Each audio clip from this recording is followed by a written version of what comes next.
The Artist's Ghost, Part 2, The Haunting of Grimshaw Manor, presented by Absolutely Haunted. Some houses are cursed from the moment they're built. Grimshaw Manor is one of them. My name is Detective Charlie Bridges, and I'm here to tell you what I know about that godforsaken house and the horrors that unfolded there in 1952. 3 people, dead. The cause? Something far worse than simple murder. When I dug into the history of Grimshaw Manor, I found a pattern. Murder and unnatural death, it seems, have always been part of the package. So when we got another call about new bodies, I knew this wasn't going to be just another crime scene. But what haunts me most isn't what I saw. It's what I read, the final desperate words of a woman who lived through the terror. Her diary holds the truth, and the nightmare she left behind. My original involvement with Grimshaw Manor began on a cold autumn morning in 1949, when a call came through that would haunt me for years to come. 4 bodies had been found inside the estate, lifeless, all found in the dining room, as if death had settled in quietly and refused to leave. It was the house staff who made the grisly discovery, their horror compounded by the fact that they'd all been dismissed the night before, ordered to take the evening off by none other than Richard Clark Challam, the house's owner. Challam, an artist of great renown, a master woodcarver whose work was whispered about in elite circles, was among the dead. A man celebrated for breathing life into his creations, was now lying stiff and silent alongside 3 others, his final masterpiece painted in mystery. A note in the man's handwriting described how and why he, his wife, sister, and brother-in-law had chosen to do what they had done. A looped tape on a home recording machine playing an ancient incantation on repeat. Richard Challam and those who surrounded him weren't just eccentric artists or wealthy socialites seeking refuge in the estate's secluded grandeur. They were something else entirely. Devotees of a forgotten path, an offshoot of the old spiritualist movements that had long since faded from polite society. But they hadn't faded here. Within Grimshaw's decaying walls, their rituals persisted. Whispers in candlelit rooms, seances that stretched long into the night, and practices better left buried with the past.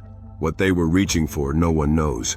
But whatever it was, it reached back and it never let go. I have no doubt that a man like Oliver Winston, a nightclub owner with money, power, and a past tangled in backroom deals and possible mob ties, could have had his share of enemies. But was that what happened here?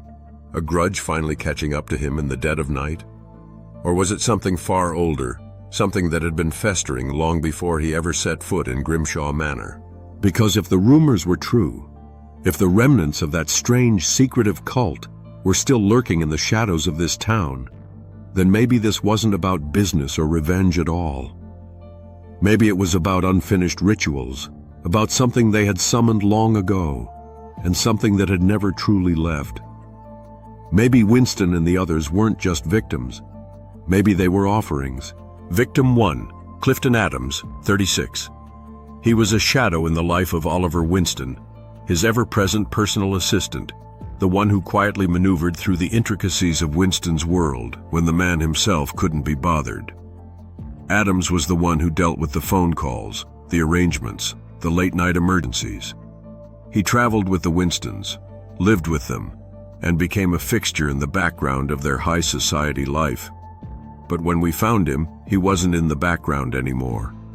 Clifton's body was discovered in his bedroom on the 1st floor of the mansion, sprawled across the bed, and it wasn't pretty. The man was shredded, and I do mean that literally.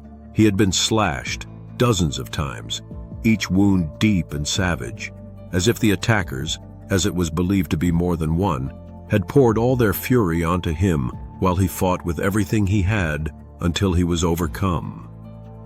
When we walked into his room, the first thing that hit us wasn't the body. It was the crimson-red splatter that coated the walls, the bed, and the floor. It looked like fresh paint. But it wasn't painted. No, it was far worse. The air in that room still felt heavy with it, thick with the metallic smell and something far more sinister than mere blood. Victim 2, Mrs. Jean Winston, 32. At 32, Jean was half the age of her husband, Oliver. It was easy for outsiders to conclude. whispers about infidelity, rumors about her seeking comfort elsewhere. But those who knew the couple, those who saw them up close, would tell you a different story. Jean was devoted to Oliver, heart and soul. It wasn't love born out of luxury or status, but something far deeper. A friend of Jean's once confided in me, speaking of her past in the rough, unforgiving streets of the Bowery. She had grown up in a cramped tenement apartment where the floors were always cold and there was never enough food to satisfy a growing hunger, let alone warmth to keep the chilblains from creeping into her bones. Life was a constant struggle, and survival was her only priority. Jean's escape came in the form of her voice, a gift she had honed singing in the dingy, smoke-filled corners of dive bars and clubs. It was at one of these clubs, the Gilded Lily, that she first met Oliver Winston, a man whose wealth and power filled the room with possibilities. He took one look at her and her fragile beauty, and she was whisked away from the hard life she'd known into the fairy tale he had promised her. He gave her everything she could have dreamed of, but in the end, it wasn't the life of luxury that killed her. It was something darker, something that no amount of money could shield her from. Perhaps staying in the city would have been Jean's better choice. But whatever twisted force led her to Grimshaw Manor saw fit to end her life in a brutal, deliberate way. Someone had wrapped a phone cord tightly around her neck, pulling it until her skin strained and bruised. But when that wasn't enough to take her life, they resorted to something even more savage. Several gaping wounds, deep and jagged, torn open on her flesh, as if the attacker wanted to ensure there would be no chance of survival. She was found sprawled across the center of her bed, in a room drenched in soft hues of pink and white. Her pink satin comforter, once a symbol of comfort and warmth, was stained with the stark contrast of her blood, a chilling reminder of the violence that had unfolded there. Jean had not been granted the mercy of an easy death. She had fought, even to the last remnants of life, as she tried to hold on to something, anything, that could save her. Her fingers had gripped the pen she had been writing with so tightly, they had a hard time extracting it. The damage to the pen had told the story. In her last moments, Jean had used it as the only weapon at her disposal. Her diary, now cast aside on the bed, lay next to her outstretched leg, a silent witness to her final moments. No, Jean hadn't gone quietly. She had fought for survival just like she had always done. Victim 3, Oliver Winston, 64, self-made millionaire, owner of no less than 4 popular New York City nightclubs. The thing is, you would think a guy that powerful and influential would have enemies. But no, I have dug under pretty much every rock I could, only to find there was no dirt available. For all intents and purposes, this guy was a stand-up fellow. He treated people fairly and with respect, and he received respect in return. All anyone had to say was he was an impeccable dresser, and they commented quite a bit on the gold diamond ring he wore on his right hand. Oliver Winston was dead in his office. It looked like he had been working late when someone with intent to harm had entered and made short work of him. One of Oliver Winston's fingers was missing when we found his body. That in itself wasn't the most disturbing part.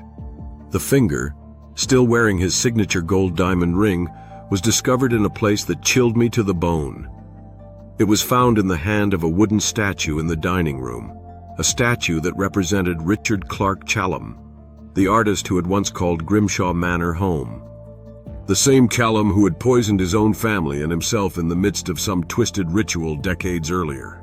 The violence to Oliver Winston had been swift, methodical, the kind of violence you'd expect when the killer had only one thing on their mind: destruction.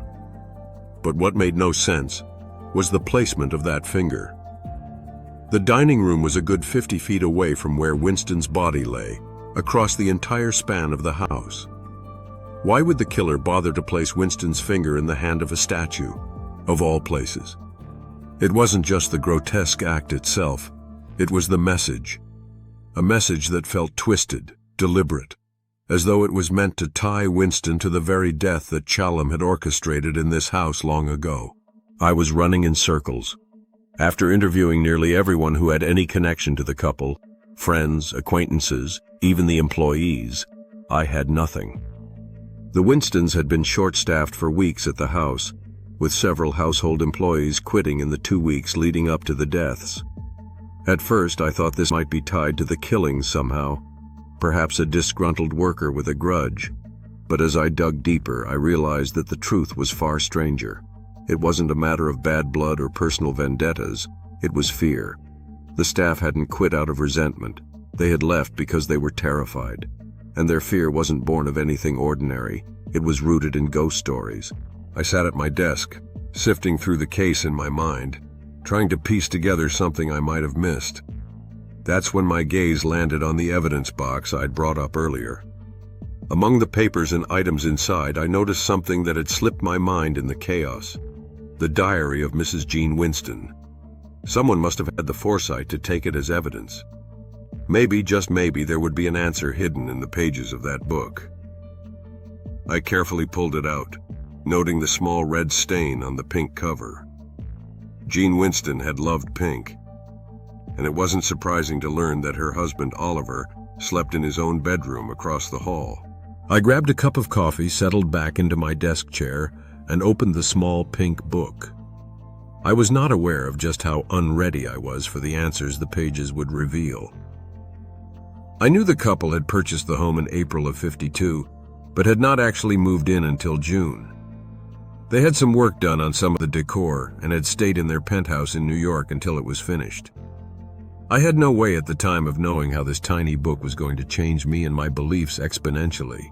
The first entry I came across in Jean's diary was dated June 14th, but it covered events from the night before, a Friday the 13th of all things. The date alone sent a chill down my spine. Jean wrote that she had gone to sleep like any other night, around 10:30 p.m. There was nothing unusual, no premonitions of what was to come. Over the short time they had lived in Grimshaw Manor, Jean had noticed that items from her bedroom would go missing. Small things at first. At first she thought it was the maids. Jean's words were laced with an odd kind of resignation.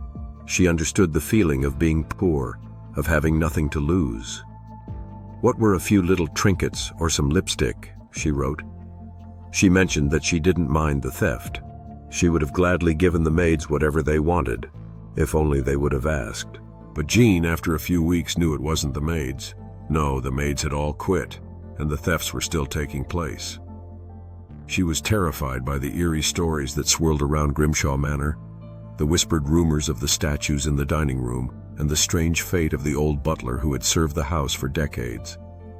As Jean lay there in the dark, unable to sleep, she began to notice a peculiar sound near her closet. Then, like a bolt of ice through her veins, it hit her. She knew exactly what the sound was. It was the unmistakable noise of something delicate being shifted, something fragile being rifled through. The ornate box she kept her lipsticks in. She could almost hear the soft scrape of fingers against the velvet lining, the clink of the glass lipstick tubes being moved one by one. Someone, or something, was in her room, carefully going through her possessions. She couldn't stand it any longer and reached out quickly, turning on the lamp. Maybe 15 feet from her bed, standing still in the dim lamplight, was one of the cursed female wooden statues. But it wasn't quite right. In its hand, it clutched one of Jean's more expensive lipsticks. Jean's eyes locked onto the statue, and in that instant she realized with terrifying clarity that it wasn't just a statue at all. What she was looking at was something far worse.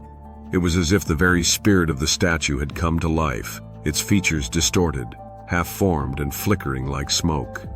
It was there but not there. The edges of its form were blurry, translucent, like she was seeing through it.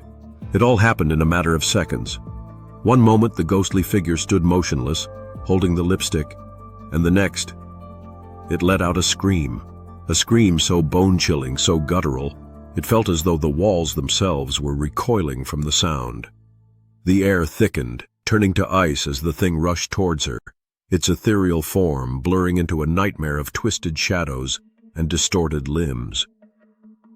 Jean's heart nearly stopped as she scrambled to move, her body paralyzed by sheer terror. She tried to push herself back, but before she could react, her legs gave out beneath her. In a frantic panic, she tumbled off the bed, her body crashing against the cold floor with brutal force. The pain was immediate, sharp, searing bruises blossoming across her limbs, but she couldn't even process it. Every part of her was focused on the thing rushing toward her. She braced herself for impact, expecting something horrific, something to tear her apart. But then, it simply stopped. The thing, the ghostly manifestation, vanished into nothingness. I put the small book down. I was not sure how I felt about that story Jean had written, as I subscribed more to the same beliefs as Jean's husband. A ghost? Surely not. I picked the silk book up, opened its cover back up, and began to read. June 18th, 1952. I'm not alone in this anymore, diary. I'm not. Today, while I was sitting on the back veranda, I was joined by Clifton. But oh, what he was wearing. It was something so odd for this suffocating heat. The temperature had already soared into the 90s, yet there he was, wearing an ascot. Can you imagine? An ascot in this weather? Oliver had gone into the city for a private meeting, and in his absence, he had given Clifton the day off. An ascot in this heat? Clifton didn't respond right away. Instead, he turned toward me slowly, his black-shadowed eyes heavy, haunted.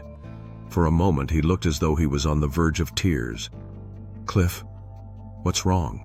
I asked, my voice barely a whisper, fearing the answer before it came. "You would never believe me if I told you, Jean."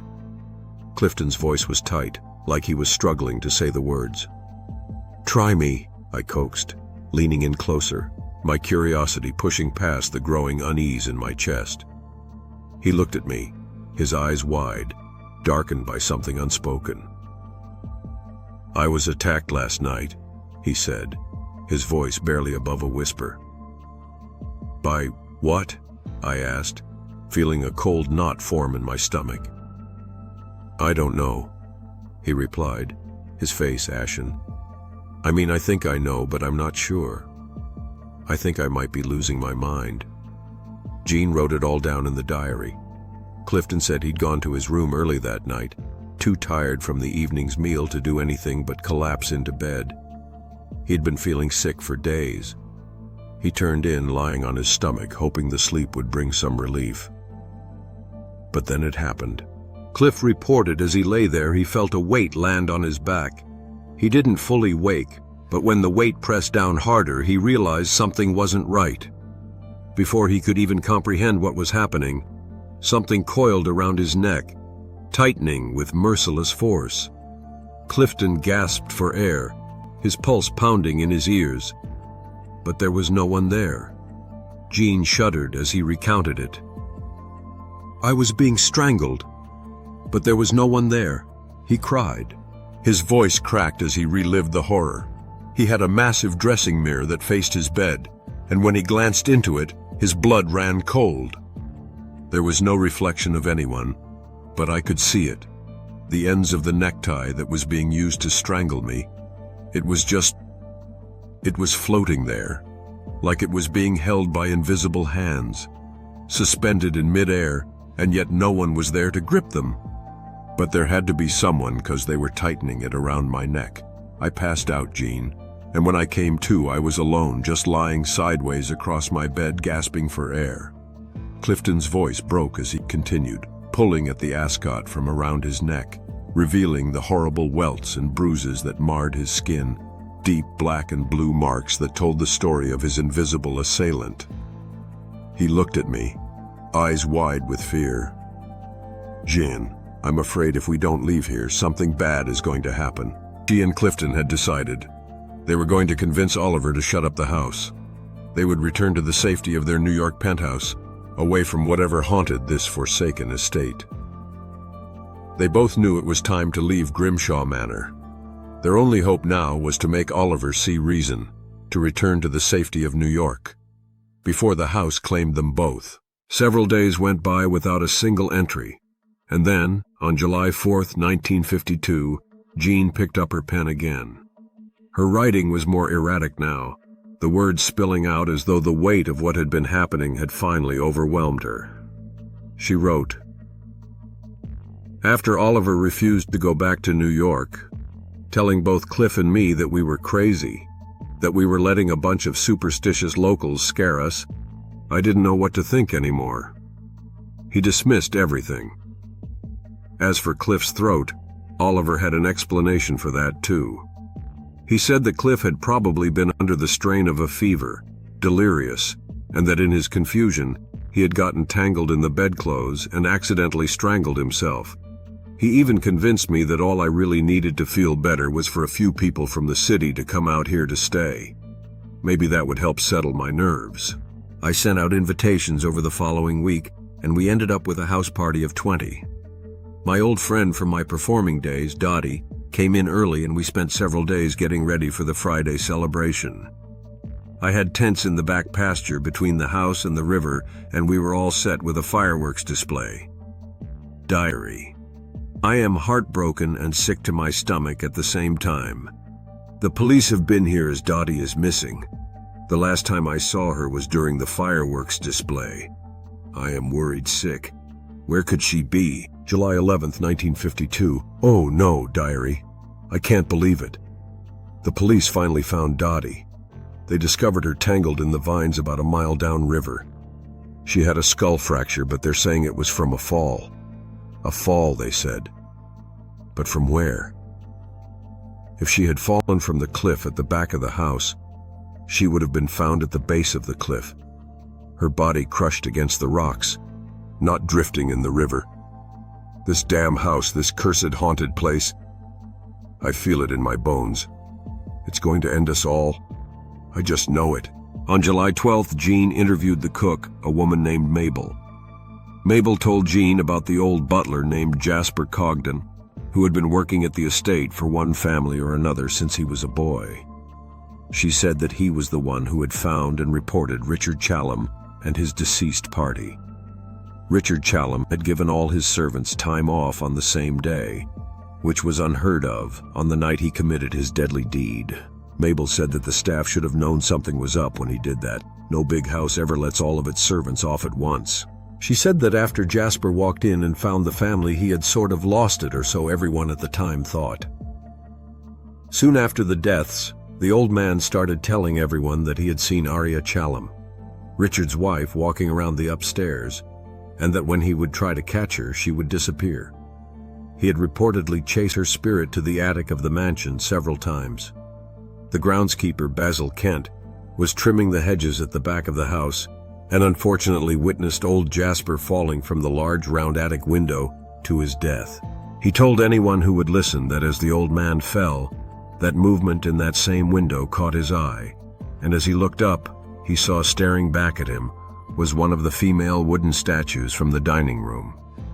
He swore that something or someone tried to kill him.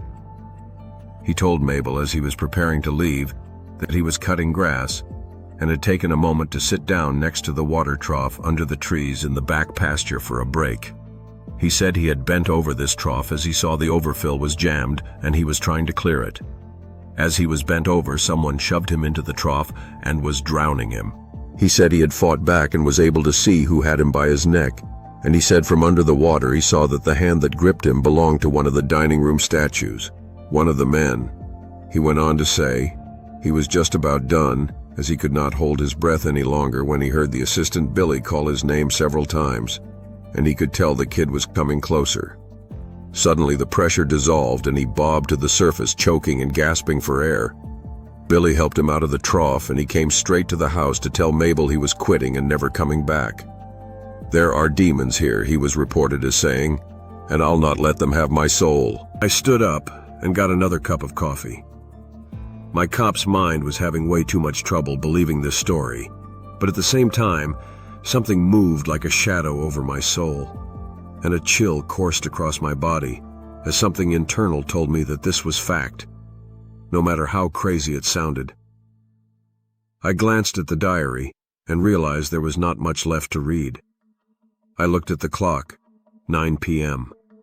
I should really get home, my wife would be waiting. I sat back down and resumed my reading. July 28, 1952. That is it. Mabel disappeared last night. I was worried she was like the others, but I had a number for her daughter, and I called.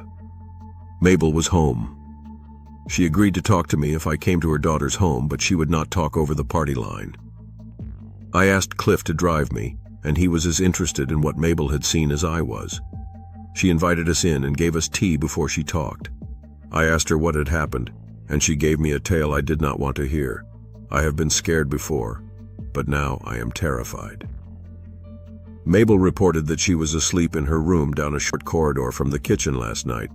She was awakened by noises coming from what she was sure was the kitchen. There are 2 children who belong to one of the gardeners that live on the property, and on more than one occasion she has caught the little beggars sneaking into the kitchen and stealing cookies, and this was what she assumed was happening again. She said she opened her door as quietly as possible. Slipping out into the hallway, she snuck up to the doorway and looked around the jam. She was not expecting what she really saw. There in the middle of the kitchen was one of the male statues in his ghostly form, and in his hand was one of the kitchen knives. She said she stifled the scream she wanted to make, as she was not sure he would not slice her up if he caught her. As she looked on, he brought the knife up and began to make slashing motions. That is when she said she fled as quickly and quietly as possible back to her room. She bolted the door and remained with her ear against the panel for quite a while after the noises stopped. She said she then packed her bag and was never so glad as at that moment that her room had its own outside door, to which she hustled herself through to make her escape. You need to know Mrs. Winston. As I turned my car from the back driveway to the front, it was standing in front of the house next to the fountain, just staring at the upstairs windows. As my car lights illuminated it, it turned and stared at me as I drove past as fast as my car would go. I looked up and gazed out the window at the rain running down the glass. Could this be real? Or was Mrs. Winston crazy? There was only one more entry, and when I realized what it said, I almost choked on my coffee. Jean Winston had named her killer. Cliff and I returned from Mabel's place, and I went to find Oliver to tell him we were leaving, but as I approached the room from the kitchen, something stopped me cold. Through the door I saw it, that thing, from the dining room, gliding into the office. It walked right up to Oliver, who stood casually drinking a whiskey, his eyes locked onto something on the shelf. And that's when I saw them. 3 statues, small but eerily lifelike, resting atop the shelf. There was a statue of Cliff, one of Oliver, and one of me. No taller than a foot, but perfectly detailed, as though someone had captured every single one of our features with unnatural precision. I heard Oliver speak, his voice almost reverent. "What a beautiful job you've done with our likenesses," he said, his voice heavy and filled with awe. The thing, it almost seemed to smile. Its voice deep and unnatural answered, "I'm happy you like it. It will be your home from here on out." Then, to my horror, my husband looked at it, his expression softening, and he said, "Thank you for the opportunity." I was rooted to the spot, unable to move. I wanted to scream, to run, but my body betrayed me. I ran. I sprinted to Cliff's room, my heart hammering so hard I thought my ribs would crack. But as I reached his door, something stopped me cold, the sounds coming from inside. Wet, sickening, tearing noises, mixed with laughter. High, delighted laughter that didn't belong in this world. I peered in, and my stomach dropped into a bottomless pit of horror. 2 women, no, things in the shape of women, were on him, stabbing, slashing at him with an almost playful glee. Blood soaked the sheets, the floor, everywhere. His eyes found mine, wide and frantic, and with a raw, desperate voice he screamed, "Jean, run!" Then with one final vicious strike, they silenced him. I ran. Oliver was waiting, his arms reached for me as I sprinted toward the stairs, nowhere to go but up. I dodged him, feeling his fingers graze my wrist as I took the steps 2 at a time, my breath ragged, my vision blurring with panic. Now I'm here, locked in my room, but I can hear them. I press myself against the door, my hands shaking as I clamp them over my mouth to keep from sobbing out loud. Richard Challam's voice drifts through the darkness, smooth, patient. "There's a hidden entrance, Oliver. The walls will let us in." "No, they're going to get in. If you find this, if you find a statue of me, burn it. Burn it and don't look back." I sat back, my hands trembling as I closed the diary. There it was. The answer had been waiting in these pages all along. But even as I told myself that, a chill crawled up my spine, slow and insidious, like unseen fingers tracing my skin.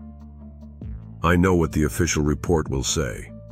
Oliver Winston lost his mind. He butchered his wife. He slaughtered his assistant.